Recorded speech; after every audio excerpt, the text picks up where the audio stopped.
Jalan di atas api, kekuatan rahasia Kopassus bikin pejabat Amerika kaget, tak kuat bukan lawan OPM.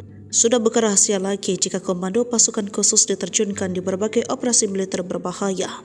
Kesaktian Kopassus bukan hanya isapan jempol belaka, bahkan sudah dibuktikan dengan aksi nyata. Hingga membuat Sekretaris Pertahanan Amerika Serikat kala itu kaget melihat aksi mereka. Yang bikin kaget, selain persenjataan dan taktik tempur, Kopassus juga memiliki ilmu lainnya. Dilansir tribunjambi.com, dari salah satu sumber, Kopassus selalu mempertunjukkan kekuatan mereka dengan atraksi debus di depan pasukan-pasukan elit negara lainnya. Alhasil banyak tentara yang sudah gentar duluan melihat aksi Kopassus sebelum mengetahui secara langsung kekuatannya dalam jalani misi. Mulai dari memakan pecahan kaca, menaklukkan ular hidup-hidup sudah menjadi rutinitas saat melaksanakan atraksi debus itu. Terbaru, Sekretaris Pertahanan Amerika Serikat James Mattis berkunjung ke Jakarta, Indonesia pada 24 Januari 2018. Dilansir dari Daily Killer, ia berkunjung ke negara-negara di Asia Tenggara untuk mempererat hubungan pertahanan antar negara. Saat kunjungannya ke Jakarta, ia disambut oleh aksi Kopassus yang membuatnya geleng-geleng.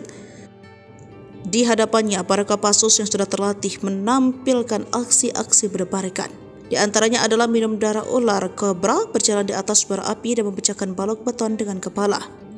Hal tersebut rupanya tak biasa ia lihat di Amerika Serikat sehingga membuatnya kagum sekaligus keheranan. Ia bahkan terlihat menyeringai sepanjang pertunjukan. Ia disebut dengan tabuhan genderang, aksi-aksi debus, dan puncaknya ia suguhi dengan aksi para Kopassus yang ditulis Daily Killer. Saat di pesawat menuju Vietnam, ia mengutarakan kekagumannya. Saat tentara bisa melakukan hal-hal seperti itu, mereka pasti bisa melakukan hal yang lebih besar. Keahlian meminum darah ular berguna bagi para tentara untuk bertahan hidup di hutan dengan pasokan air dan makanan yang minim. Aksi para Kopassus ini kemudian viral di antara netizen Amerika Serikat. Netizen banyak membicarakan hal ini di media sosial dan membagikan berita sambutan debus tersebut.